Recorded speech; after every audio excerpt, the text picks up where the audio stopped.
Assalamualaikum warahmatullahi wabarakatuh. Kami dari kelompok 4 yang beranggotakan yang pertama yaitu Nurul Aulia Putri, saya sendiri, NIM 52, dan yang kedua Wawu Alfia, NIM 55, dan yang terakhir Febiana Nur Afifta, NIM 57. Pada kesempatan kali ini, pada pertemuan mata kuliah teori portofolio dan investasi yang diampu oleh Bu Husnul Rosida SPD MISY, kami akan mempresentasikan tentang materi obligasi dan penilaiannya.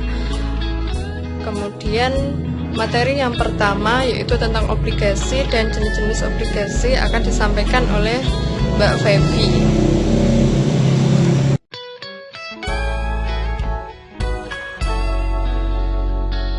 Apa itu pengertian obligasi? Obligasi merupakan utang jangka panjang yang akan dibayar kembali pada saat jatuh tempo dengan bunga yang tetap jika ada. Sebelum transaksi jual beli obligasi, ada suatu kontrak perjanjian antara penjual dan pembeli. Dari kontrak tersebutlah maka muncul berbagai macam jenis obligasi. Yang pertama yaitu berdasarkan penerbit obligasi dibagi menjadi 3, yaitu yang pertama obligasi pemerintah. Itu merupakan obligasi yang dikeluarkan oleh pemerintah. Yang kedua obligasi perusahaan milik negara, yaitu obligasi yang dikeluarkan oleh BUMN seperti contohnya BTN, Bapindo, dan PLN. Yang ketiga adalah obligasi perusahaan swasta, yaitu obligasi yang dikeluarkan oleh perusahaan swasta, misalnya seperti Bank Internasional Indonesia, Mitsubishi Kimia, dan lain-lain. Berdasarkan sistem pembayaran bunga, obligasi dibagi menjadi 2, yaitu obligasi kupon dan obligasi tanpa kupon. Obligasi kupon merupakan obligasi yang bunganya dibayar secara periodik. Pada surat obligasi terdapat bagian yang dapat dirobek untuk mengambil bunga obligasi tersebut yang disebut kupon. Tiap satu kupon melambangkan satu bunga yang dapat diambil. Sedangkan obligasi tanpa kupon bunganya akan dibayarkan sekaligus saat awal pembelian. Berdasarkan tingkat bunganya, obligasi dibagi menjadi 3, yaitu obligasi dengan bunga tetap, obligasi dengan bunga mengambang, dan obligasi dengan bunga campuran. Obligasi dengan bunga tetap, bunga pada obligasi ini ditetapkan pada awal penjualan obligasi dan tidak berubah sampai dengan jatuh tempo. Yang kedua, obligasi dengan bunga mengambang. Bunga pada obligasi ini ditetapkan pada waktu pertama kali untuk kupon pertama, sedangkan pada waktu jatuh tempo kupon pertama akan ditentukan tingkat bunga untuk kupon berikutnya. Demikian seterusnya. Yang ketiga, obligasi dengan bunga campuran merupakan gabungan antara obligasi dengan bunga tetap dan obligasi dengan bunga mengambang. Bunga tetap ditetapkan untuk periode tertentu, biasanya pada periode awal, dan periode selanjutnya bunganya mengambang. Berdasarkan jaminannya, obligasi dibagi menjadi 5, yaitu kolateral, debentur, subordin debentur, obligasi pendapatan, dan obligasi hipotek. Kolateral yaitu perusahaan penerbit membuat suatu janji apabila pada saat jatuh tempo obligasi perusahaan penerbit tidak dapat membayar nilai nominal, maka perusahaan penerbit menyediakan sejumlah aset milik perusahaan sebagai jaminan. Sedangkan untuk debentur, perusahaan tidak menggunakan aset sebagai jaminan, melainkan likuiditas perusahaan. Untuk subordin debentur, dalam membayarkan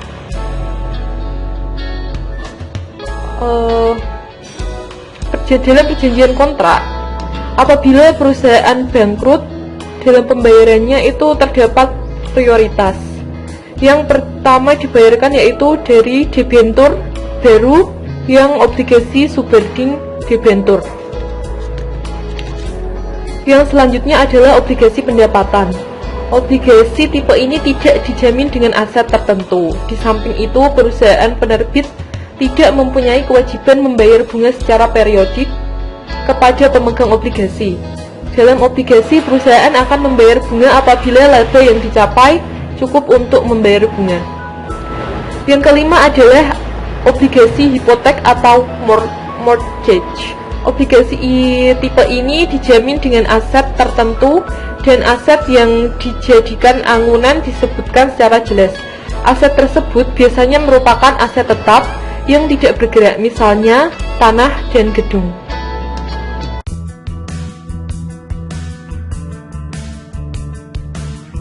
Untuk yang ketiga itu ada proses investasi secara obligasi. Dalam melakukan investasi obligasi itu ada beberapa tahapan yang perlu kita ketahui supaya mencapai tujuan investasi dalam obligasi sehingga memberikan hasil yang terbaik dan maksimal sesuai dengan rencana yang kita inginkan. Tahapan awal dalam proses investasi obligasi itu yang pertama membuka rekening. Dalam proses transaksi obligasi itu kita harus memilih perusahaan sekuritas yang memiliki divisi fixed income yang menangani pembelian dan penjualan obligasi. Dalam pemilihan perusahaan itu dengan pengalaman, bagaimana tim yang solid, yang baik, atau trader yang baik, dealer ataupun riset, serta fee yang kompetitif. Dengan membuka rekening, maka kita bisa mendapatkan informasi perkembangan dan perdagangan obligasi pada saat ini, sehingga kita akan mendapatkan pengetahuan dan pergerakan pasar obligasi secara akurat dan up to date. Untuk proses yang kedua itu kita harus memahami bagaimana produk dalam obligasi. Pada tahapan ini investor itu dianjurkan untuk mempelajari seluk-beluk informasi yang kita dapatkan sehingga kita butuhkan untuk mengenai pembelian dalam obligasi, baik dalam mengenai investasinya sendiri, potensi risiko, bagaimana yang terkandung dalam potensi, bagaimana keuntungannya. Kemudian kita dapat memperoleh dengan mempelajarinya secara mandiri. Bertanya kepada bagian riset perusahaan sekuritas di mana kita dapat membuka rekening atau membuka di internet atau di media lain. Kemudian dengan mempelajari instrumen obligasi secara lengkap, diharapkan investor itu mengenal bagaimana sih instrumen obligasi secara lengkap, yang sehingga diharapkan investor itu mengenal investasi secara baik sehingga dapat mempermudah pengambilan keputusan secara berinvestasi. Dalam mempelajari instrumen, kita itu bisa menempatkan investasi itu sehingga dapat memberikan manfaat maksimal dalam mencapai rencana yang kita inginkan. Tahapan yang ketiga kita bisa melakukan dengan analisis.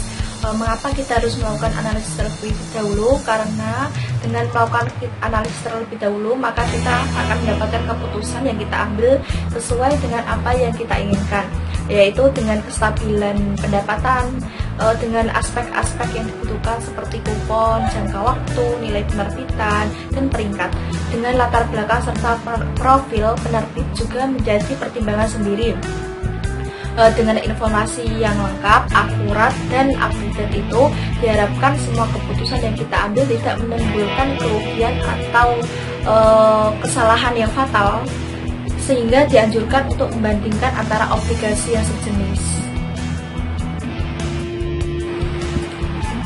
Proses investasi obligasi yang keempat itu memberikan amanat kepada pembeli. Setelah melalui analisis tersebut, maka kita memperoleh jenis obligasi yang kita beli. Kemudian tahap selanjutnya kita akan diberikan amanat pembelian kepada trader atau broker obligasi yang kita sudah pilih. Dalam pihak trader akan melakukan pembelian obligasi sesuai dengan jenis harga yang kita inginkan. Misalnya dalam pembelian obligasi asing pada tahun 2020 dengan harga 105 atau harga premium. Biasanya nilai pari atau nominalnya itu sebesar 100. Kemudian tahap selanjutnya itu yang kelima, menyiapkan dana. Dalam membeli obligasi itu kita harus membutuhkan dana yang tidak sedikit, karena satuannya obligasi itu bernilai 1 miliar, sehingga sulit bagi kita atau investor individu untuk dapat ikut berinvestasi dalam obligasi. Namun ada beberapa juga yang menawarkan satuan yang bernilai 50 juta atau 1 juta. Setelah itu ada amanat pembelian yang diajukan. Sebaiknya dana tersebut sudah dialokasikan. Jangan sampai kita mendapatkan penalti. Kenapa? Karena keterlambatan dalam pembayaran.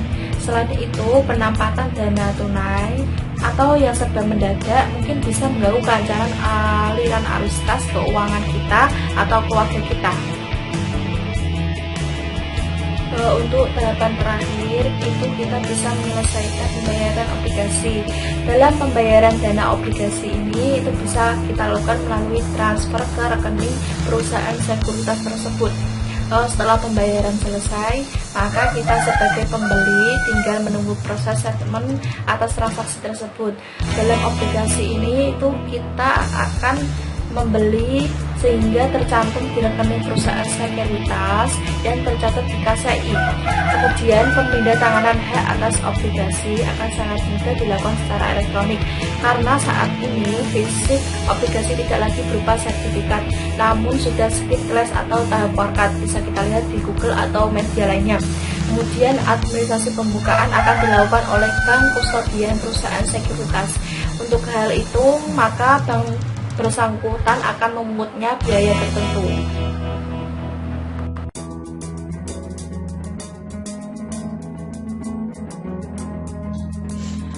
Baik, untuk materi yang terakhir yaitu tentang return dan resiko obligasi. Pendapatan atau imbal hasil atau yang disebut pula dengan return yang akan diterima oleh investasi obligasi dinyatakan dalam berupa sebagai yield. Yield obligasi merupakan ukuran pendapatan obligasi yang akan diterima oleh investor yang bersifat tidak tetap. Yield obligasi tidak bersifat tetap sebagaimana layaknya bunga atau kupon obligasi, karena yield obligasi akan sangat terkait dengan tingkat return yang disyaratkan oleh investor. Kemudian ada beberapa ukuran yield obligasi yang digunakan investor dalam menentukan yield obligasi. Yang pertama yaitu dengan menggunakan nominal yield, yaitu untuk mengukur tingkat kupon atau dengan kata lain penghasilan bunga kupon tahunan yang dibayarkan pada pemegang obligasi. Adapun persamaan dalam hal ini yaitu tingkat kupon atau nominal yield sama dengan penghasilan bunga tahunan dibagi dengan nilai nominal.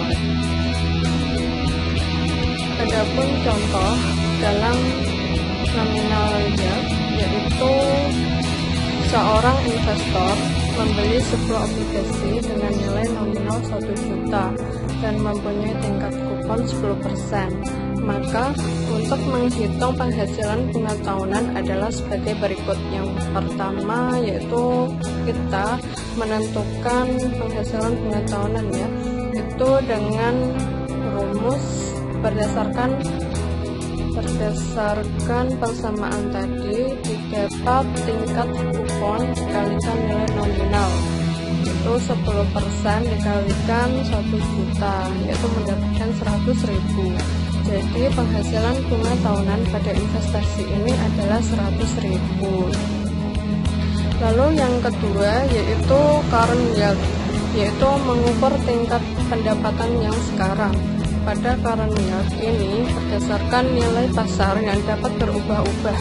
Adapun persamaannya yaitu current yield sama dengan penghasilan bunga tahunan dibagi harga pasar obligasi.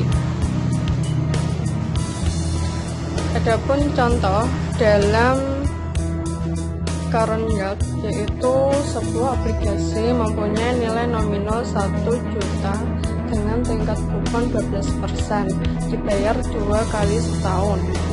Seorang investor membelinya dengan harga 95,00, artinya 95% dari nilai nominal. Maka untuk mencari current yield adalah sebagai berikut. Yang langkahnya yaitu current yield sama dengan 12% dikalikan 1 juta dibagi 95% kali 1 juta sama dengan mendapatkan hasil 12,63%. Jika harga pasar sekarang itu 1.050.000, maka current yield-nya yaitu 12% dikalikan 1 juta dibagi 1.050.000, maka mendapatkan hasil 11,43%. Lalu yang ketiga yaitu yield to maturity atau disingkat dengan YTM, yaitu mengukur tingkat return harapan jika obligasi disimpan sampai waktu jatuh tempo. Dalam hal ini nilai yang dicari adalah nilai YTM. Maka untuk memperoleh nilai YTM yang mendekati dapat menggunakan persamaan sebagai berikut, yaitu YTM sama dengan CI plus PP dikurangi P dibagi N, lalu dibagi dengan PP ditambah dengan T dibagi 2. Dalam hal ini YTM itu nilai yield to maturity yang mendekati, dan untuk yang P adalah harga obligasi pada saat ini, yaitu T sama dengan 0, dan N yaitu jumlah tahun sampai dengan jatuh tempo obligasi, dan CI adalah pembayaran kupon untuk obligasi di setiap tahunnya. Lalu PP itu nilai pasar dari obligasi. Lalu selanjutnya yang keempat itu yield to call atau bisa disingkat dengan YTC, yaitu mengukur tingkat return harapan jika obligasi dilunasi atau call sebelum jatuh tempo. Dalam hal ini yang dicari adalah nilai YTC. Maka untuk memperoleh nilai YTC yang mendekati dapat menggunakan persamaan sebagai berikut. Persamaannya itu sama, cuman ada keterangannya yang berbeda, yaitu YTC sendiri sama dengan CI plus PC min P dibagi N, lalu dibagi dengan PC plus P dibagi 2. Dalam hal ini YTC yaitu nilai yield to call yang mendekati,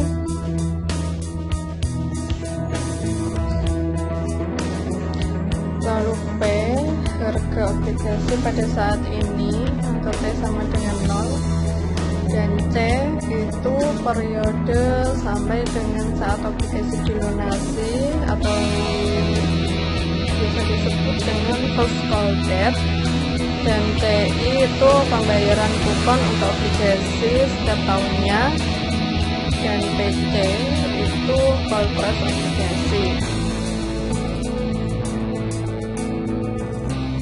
Lalu yang terakhir yaitu realis yield, yaitu mengukur tingkat return harapan untuk obligasi yang akan dijual sebelum jatuh tempo. Yield ini dihitung dengan menggunakan asumsi tingkat reinvestasi dan harga jual obligasi. Dalam hal ini nilai yang dicari adalah nilai realis yield. Maka untuk memperoleh nilai realis yield yang mendekati dapat menggunakan persamaan RY itu sama dengan CI plus PF min P bagi H lalu dibagi dengan PF plus P bagi 2. Keterangannya yaitu RY itu sendiri adalah nilai realis yield yang mendekati, lalu H periode investasi obligasi ini dihitung dalam tahun, lalu CI adalah pembayaran kupon untuk obligasi setiap tahunnya, dan PF itu harga jual obligasi di masa yang akan datang.